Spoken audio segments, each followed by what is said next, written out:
In this video, I give you my 5 tips for how to program the energy for the night. Find out more coming up.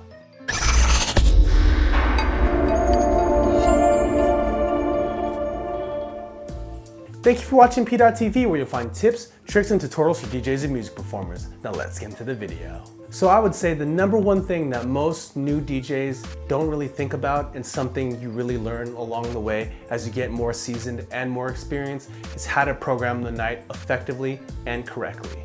And yes, even though DJing is a creative kind of thing, and everybody has their own style, there are some kind of baseline rules that you should follow so you have a more successful night.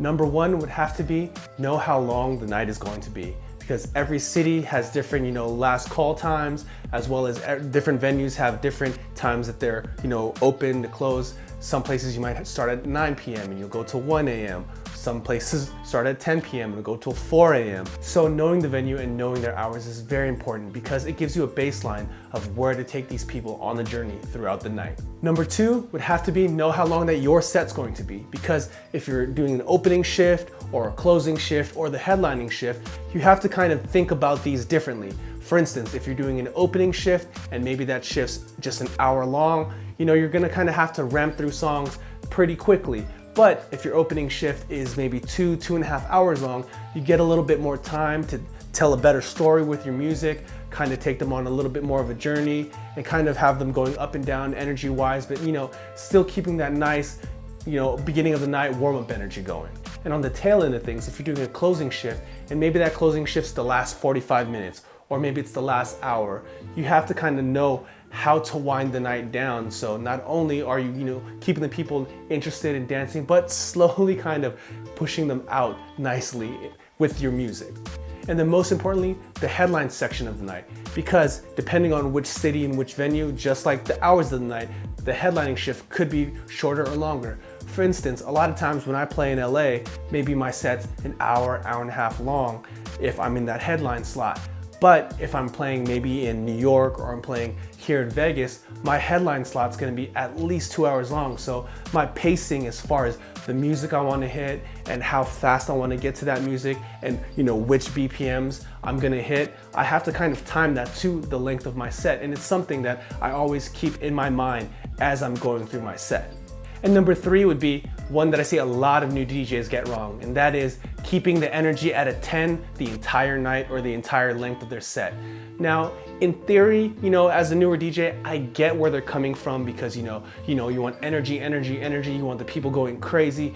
But over the course of the night, if you keep the energy right here at the top, people are gonna get worn out.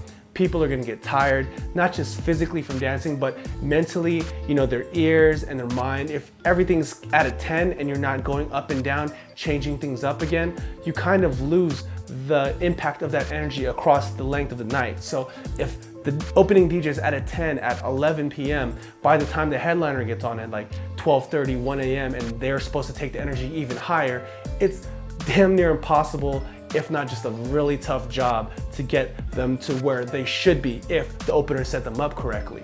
So depending on your set, and even if you're the headliner, it's really important to not just keep it at a 10, but take them on a journey with your music. And that leads into number 4, which I was taught as the Rollercoaster Method, where just like a sine wave or just like a roller coaster, you're gonna be going up and down throughout the night. And it's very important to do so. Not only just to keep the crowd more interested in the music as the night progresses, but in the end of the day, if we're DJing at a venue, at a club, at a bar, the number one most important thing is that people are spending money.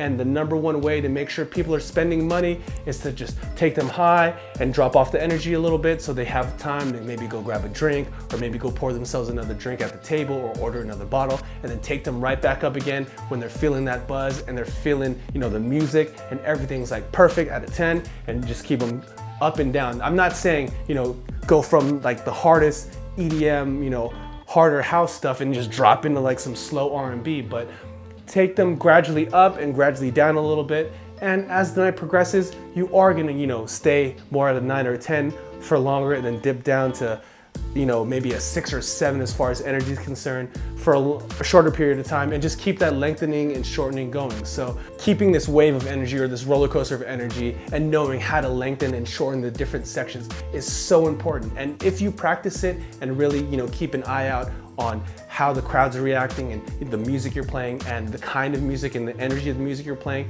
if you do it long enough, you'll see the positive benefits of not just keeping it up here at a 10, but taking them up and down and making sure that they're getting little breaks from that high energy to just kind of vibe out, grab another drink or whatever, and then bring them right back up. And if you do that, they'll get that impact of bringing them back up again more and more throughout the night. And that impact is so important, especially in a headlining set, because you want to be able to differentiate yourself from the opener by taking them even higher than where the opener left them off, and then dropping back low and take them even higher again. And that's only possible by using that roller coaster method and taking them on a journey as the night progresses. And the last step I have is to be wary of distractions as you're DJing. So if you're so set and practicing the whole method of working on the energy up and down, having someone come up to you for a request can really disconnect you from your set and what you were trying to accomplish.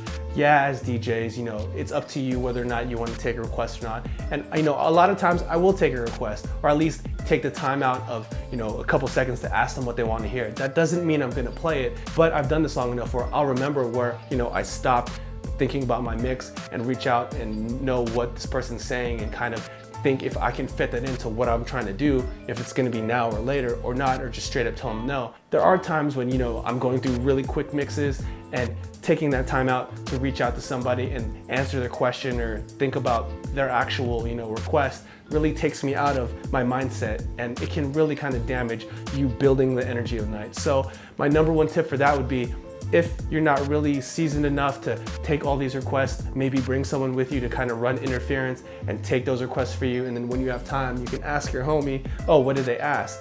Or if not, and you don't have something like that and you can't get a friend to come through, maybe just not take any requests. Unless it's a big spender, and unless you have to get these done, then you kind of have to get those saved in the back of your mind to play those out at the right time for the right people. So those are my 5 tips on how to program the energy for the night.